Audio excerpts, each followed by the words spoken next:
La próxima vez que cuelgue a un hombre, mírele a la cara.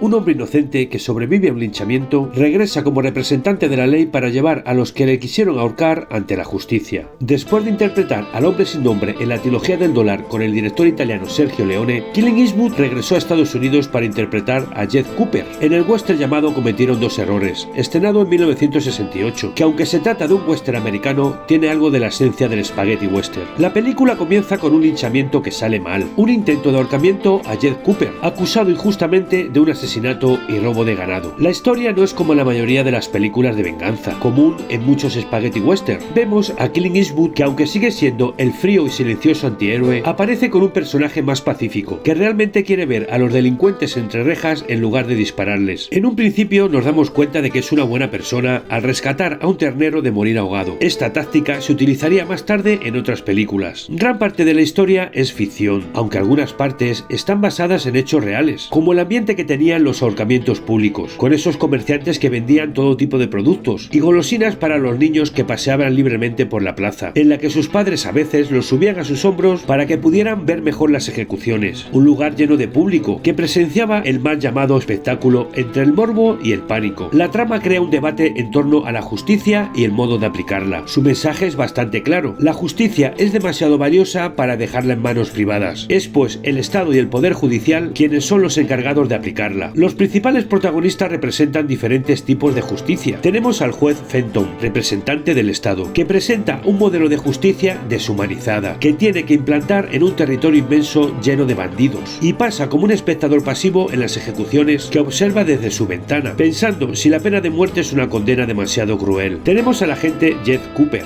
representante de la ley que quiere ver a los delincuentes entre rejas, aunque a veces tenga que disparar en defensa propia. También tenemos a Rachel Warren, una mujer atormentada por su pasado, que quiere encontrar a los asesinos que destrozaron su vida, y para ello tendrá que ver las caras de todo tipo de delincuentes y asesinos, aunque no tenemos claro el motivo. Y como no, tenemos a los linchadores, ejemplo de una justicia irracional y poco entendible, que se toman la justicia por sus manos imperando la absurdez. Cometieron dos errores no es tan buena como las películas de la trilogía del dólar, pero sigue siendo mejor de lo que muchos podrían esperar. Me ha parecido un western demasiado acertado, del que no se oye hablar mucho ni para bien ni para mal. Un western muy olvidado, a pesar de que es una crítica sobre el crimen y el castigo y el sistema de justicia. Una buena película con una excelente banda sonora que recuerda a melodías de Ennio Morricone, donde destaca la actuación del juez Fenton y Jed Cooper.